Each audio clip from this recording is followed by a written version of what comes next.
नमस्कार फ्रेंड्स, रश्मी साटम्स रेसिपीजमध्ये मी रश्मी आपलं खूप खूप मनापासून स्वागत करते। आज आपण मालवणी मसाला कसा बनवायचा त्याची रेसिपी बघणार आहोत। मालवणी मसाल्यासाठी मला खूप जणांनी विनंती केली होती की तुम्ही मालवणी मसाला दाखवा, तर आज मी तुमच्या समोर मालवणी मसाला दाखवणार आहे। मालवणी मसाल्यासाठी काय काय साहित्य लागणार आहे ते आधी आपण पाहूया। इथे मी अर्धा किलो संकेश्वरी मिरची घेतलेली आहे, 500 ग्रॅम, अर्धा किलो संकेश्वरी मिरची,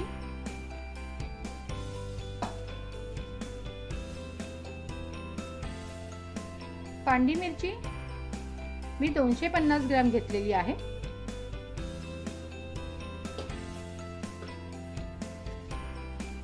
ही जी संकेश्वरी मिरची आहे ही मिरची ती कमी तिखट असते आणि ह्याचा रंग मात्र खूपच छान असा लाल भडक येतो आणि मालवणी मसाल्यामध्ये ह्याचा जास्त वापर केला जातो। पांडी मिरची तिखट असते आणि मसाल्यामध्ये तिखटपणा येण्यासाठी ह्या मिरचीचा वापर केला जातो।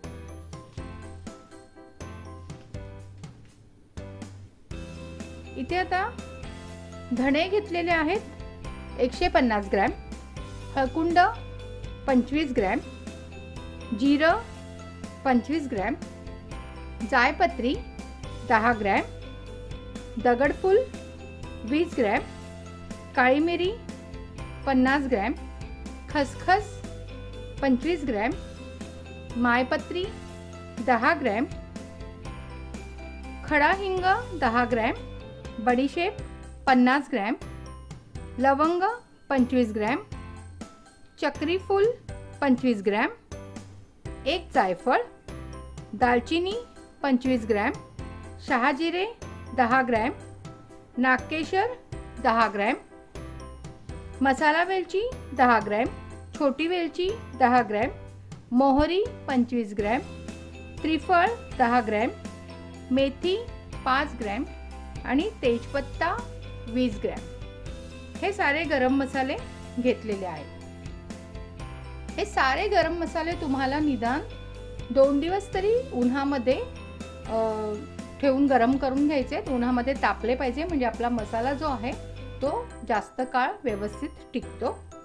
संकेश्वरी मिरची आणि पांडी मिरची सुद्धा जवळजवळ 2 ते 3 दिवस कडकडीत उन्हात छान तापवून घ्या आणि मगच त्याच्यापासून आपल्याला मसाला तयार करायचा आहे। म्हणजे मिरच्या आणि हे गरम मसाले जर व्यवस्थित तापलेले असतील तर आपला मसाला जो आहे तो वर्षभर मस्त टिकतो, काय त्याला काही होत नाही। आता काय करायचं आहे की हे जे सारे मसाले घेतलेले आहेत आणि ह्या ज्या मिरच्या घेतलेल्या आहेत ह्या आपल्याला कढईमध्ये तेल न घालता परतून घ्यायचे आहेत, पण अशा प्रकारे की ते करपणार नाही, ते फक्त थोडे गरम व्हायला पाहिजे। तर आपण आता एक एक करून हे सारे मसाले परतून घ्यायचे। सगळ्यात आधी आपण मसाले परतून घेऊया आणि सगळ्यात शेवटी मिरच्या। सगळ्यात आधी मी हे धणे परतून घेते।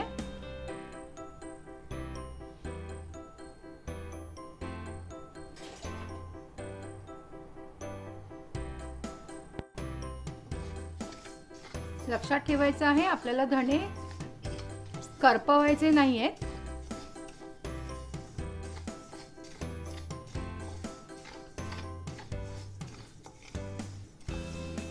आपण धणे परतत असताना ह्यांना खमंग वास सुटतो छान, तो खमंग वास सुटला की आपल्याला हे काढून घ्यायचे।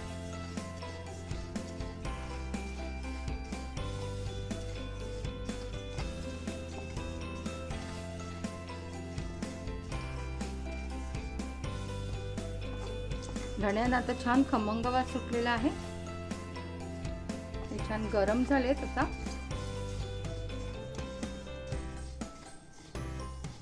याला काढून घेऊया।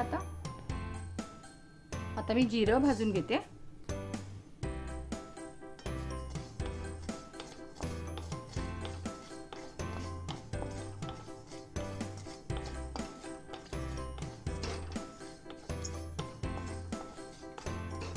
जिरं पण आपल्याला करपू न देता ह्याचा थोडासा खमंग वास यायला लागला की काढून घ्यायचा आहे।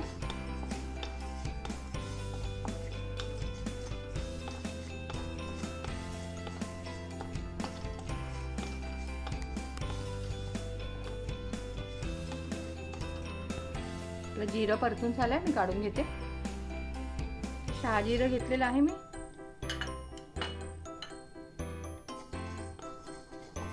तेही असंच आपल्याला भाजून घ्यायचं आहे.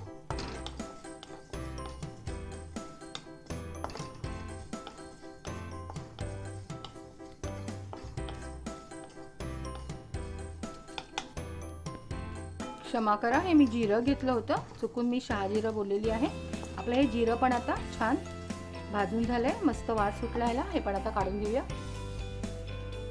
आता मी शहाजिरं घेतलेलं आहे.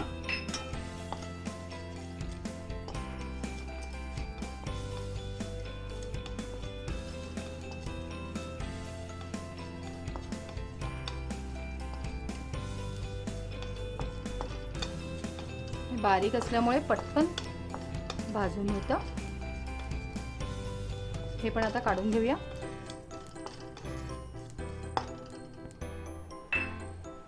आता मी काळी मिरी भाजायला घेतली आहे.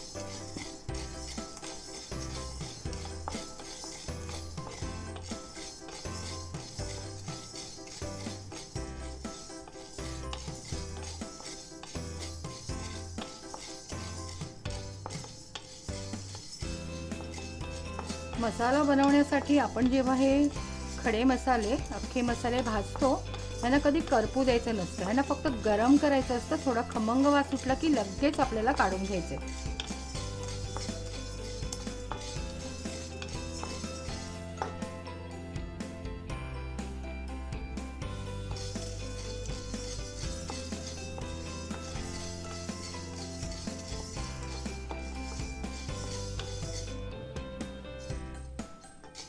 आपली काळी मिरी पण छान आता परतून झाली आहे. लवंग परतून घेऊया.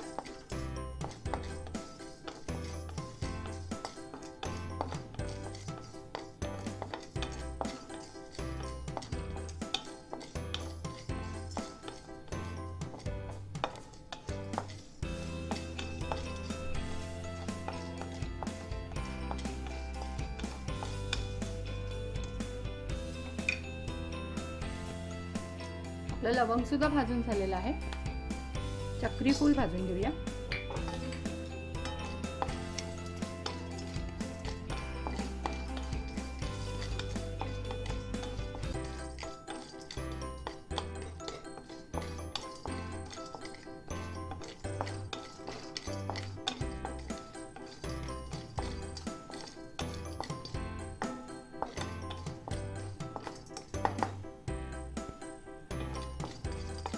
चक्री फूल भाजून झालेला आहे. मसाला वेलची भाजून घ्यायची.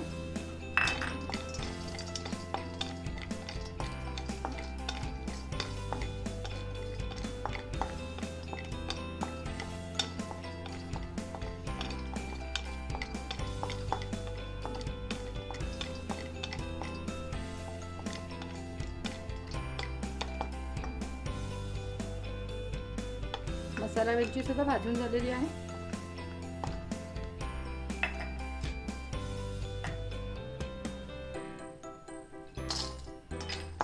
दालचिनी भाजायला घेतलेली आहे.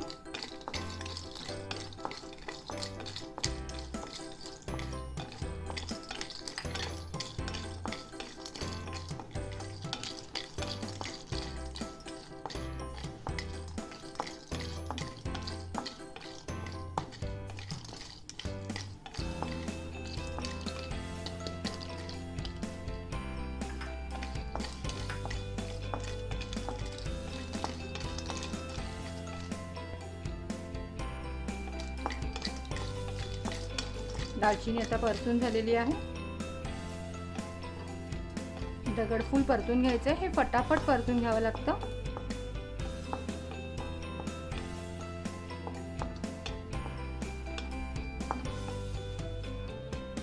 हे पटकन काढून घ्यायचे, नाही तर हे करपून जातं.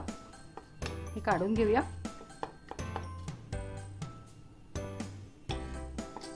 मी आता लवंग भाजायला घेतली.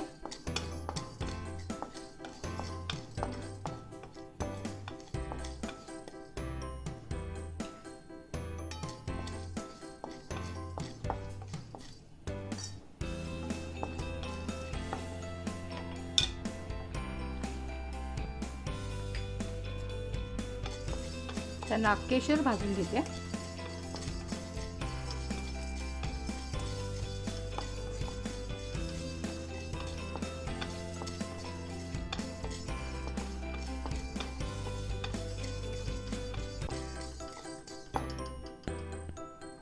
आपलं नागकेशर सुद्धा आता परतून झालंय. जायपत्री,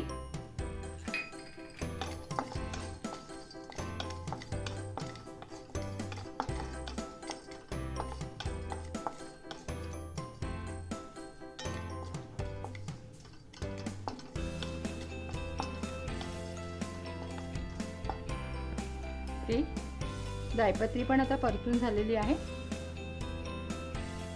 मायपत्री परतून घेऊया.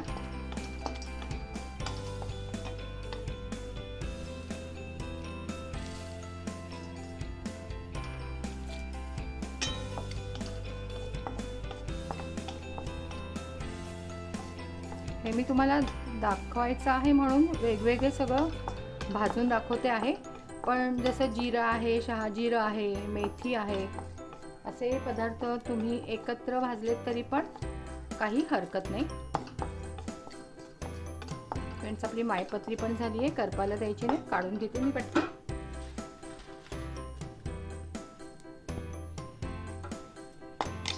ह्याचा हळदकुंड भाजून घेते मी.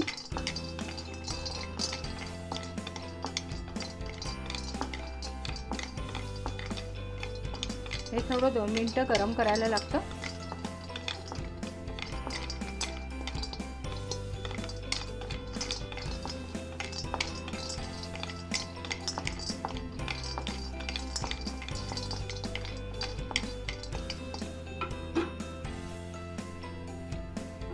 हळद झालेलं आहे.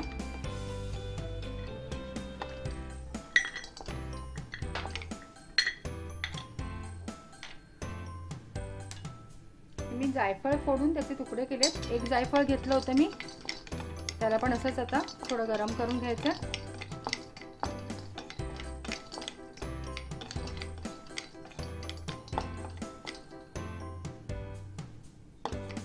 तर जायफळ सुद्धा काढून घेऊया. श्रीफळ घेतलेले आहे. हे जे मी साहित्य भाजते आहे ते प्रत्येक साहित्य, जिरं वगैरे असेल, मोहरी असेल, हे आपल्याला अर्धा मिनिटा इतकं परतायचं आहे. बाकीचे मोठे जिन्नस जे आहेत ते 1 मिनिट परतत राहायचे.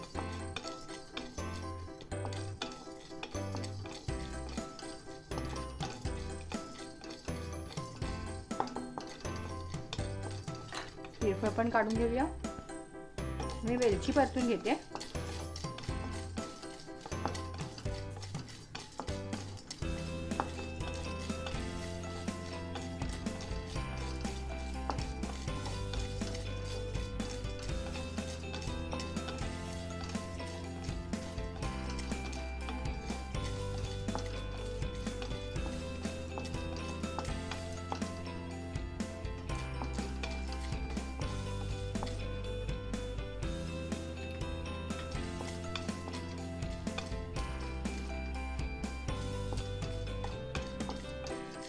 वेलचीचा खमंग वास सुटलेला आहे. आता वेलची काढून घेऊया. तर मी मोहरी घेतली आहे परतायला. मोहरीचा थोडा तडतड आवाज यायला लागला की आपल्याला हे काढून घ्यायचे आहे.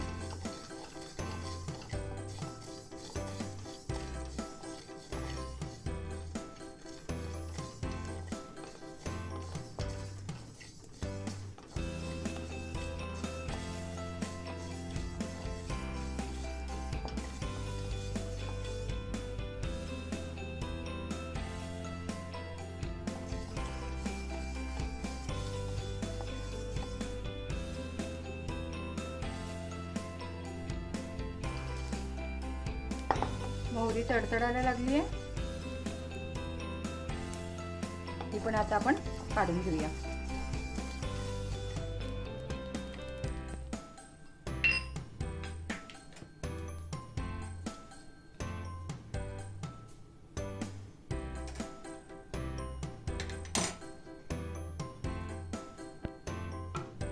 आपली मेथी सुद्धा परतून झाली आहे.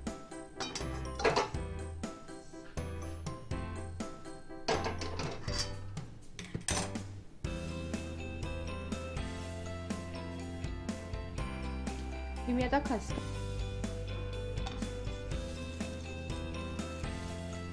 खसखस परतून घेते मी।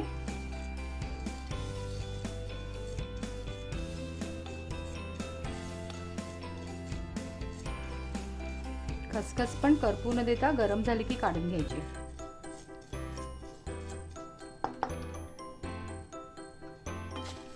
तर तेजपत्ता गरम करून घेऊया।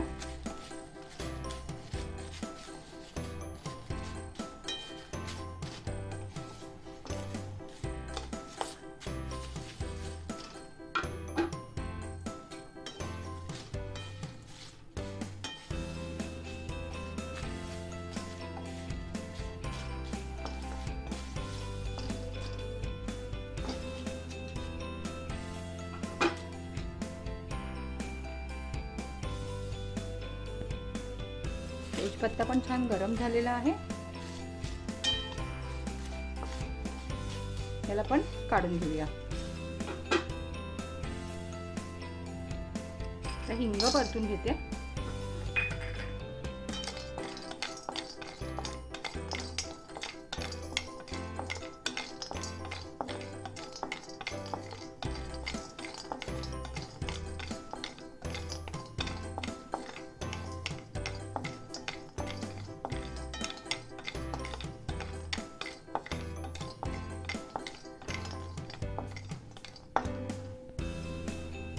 हिंगही छान गरम झाला, आता काढून घेऊया। आपले सगळे खडे गरम मसाले गरम करून झालेले आहेत। आता आपल्या ज्या मिरच्या आहेत, संकेश्वरी मिरची आणि पांडी मिरची, थोड्या थोड्या करून त्या पण परतून घ्यायच्या आहेत। लक्षात ठेवायचे करपवायच्या नाही आहे।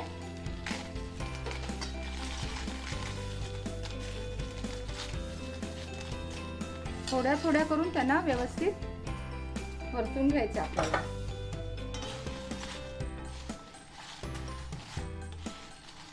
त्या गरम झाल्या की है ना छान वास सुटतो, खोकला लागतो, त्याने ठसका लागतो। तर करपू न देता तसा वास सुटला मिरच्यांचा आणि ठसका लागला की मिरची शेकली असं समजायचं। बिलकुल काळी करायची नाहीये।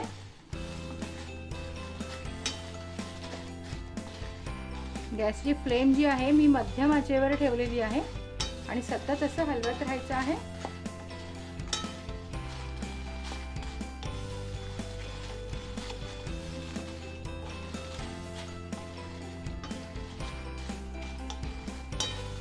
या मिरच्यांचे देठ काढून टाकलेले आहेत।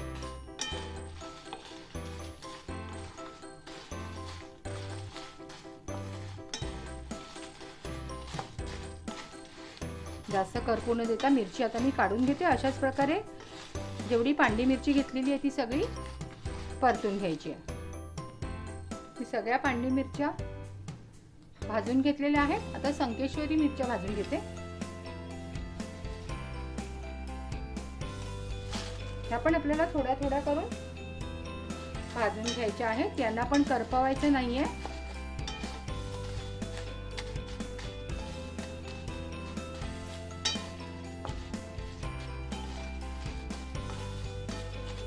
या मिरच्यांचे पण देठ काढून टाकलेले आहेत। या संकेश्वरी मिरचीचा रंग खूप सुंदर लाल भडक येतो।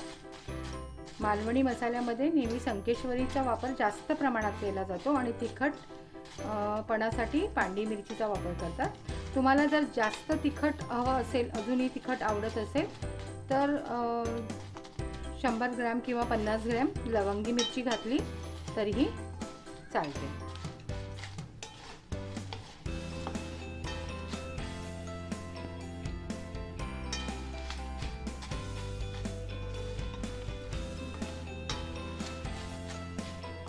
संकेश्वरी या मिरच्या मी ज्या भाजते त्यांना छान आता वास यायला लागलेला आहे।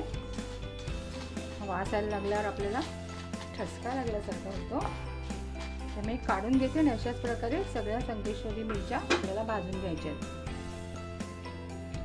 फ्रेंड्स, आपल्या संकेश्वरी मिरच्या आणि पांडी मिरच्या दोन्ही प्रकारच्या मिरच्या मी भाजून घेतलेल्या आहेत आणि आपले हे जे खडे मसाले आहेत हे पण आपण छान खरपूस परतून घेतलेले आहेत। आता काय करायचं आहे की या दोन्ही प्रकारच्या मिरच्या आणि हे खडे मसाले हे एकत्र करून आपल्याला जिथे मसाल्याची गिरणी असते तिथे कांडप यंत्रामध्ये कांडून घ्यायचे. तिथे व्यवस्थित आपल्याला कांडून मिळतात, म्हणजे दळून मिळतात आणि सुंदरसा मालवणी मसाला तयार होतो. हा मालवणी मसाला तयार झाल्यानंतर आपण घरी आणल्यानंतर छान चाळून घ्यायचा असतो व्यवस्थित आणि मग हिंगाचे मोठमोठे खडे टाकून तो स्टोअर करायचा असतो. हिंगाचे खडे टाकले की त्याच्यामध्ये कोणत्याही प्रकारची कीड लागत नाही. काही जे कीड येते त्याच्यामध्ये ती येत नाही आणि वर्षभर हा मसाला छान टिकतो. तर पुन्हा लक्षात ठेवायचं आहे की आपण हे जे खडे मसाले सगळे भाजून घेतलेले आहेत, आता हे सगळे मसाले एकत्र करायचे. जी संकेश्वरी मिरची भाजून घेतलेली आहे आणि पांढरी मिरची भाजून घेतलेली आहे, हे पण सगळं एकत्र करून कांडप यंत्रात कांडून घ्यायचं आहे. त्याच्यासाठी तुम्हाला मसाल्याच्या गिरणीमध्ये जावं लागेल आणि तिथे हे मसाले सगळे दळून घ्यावे लागतील तुम्हाला कांडप यंत्रामध्ये टाकून. तर आता बघूया की हा मसाला दळून आणल्यानंतर कसा तयार झालेला असेल. फ्रेंड्स, आपला मालवणी मसाला आता तयार आहे. कांडप यंत्रातून हा कांडून आणलेला आहे, दळून आणलेला आहे आणि ह्याला छान रंग पण आलेला आहे, तुम्ही बघू शकता.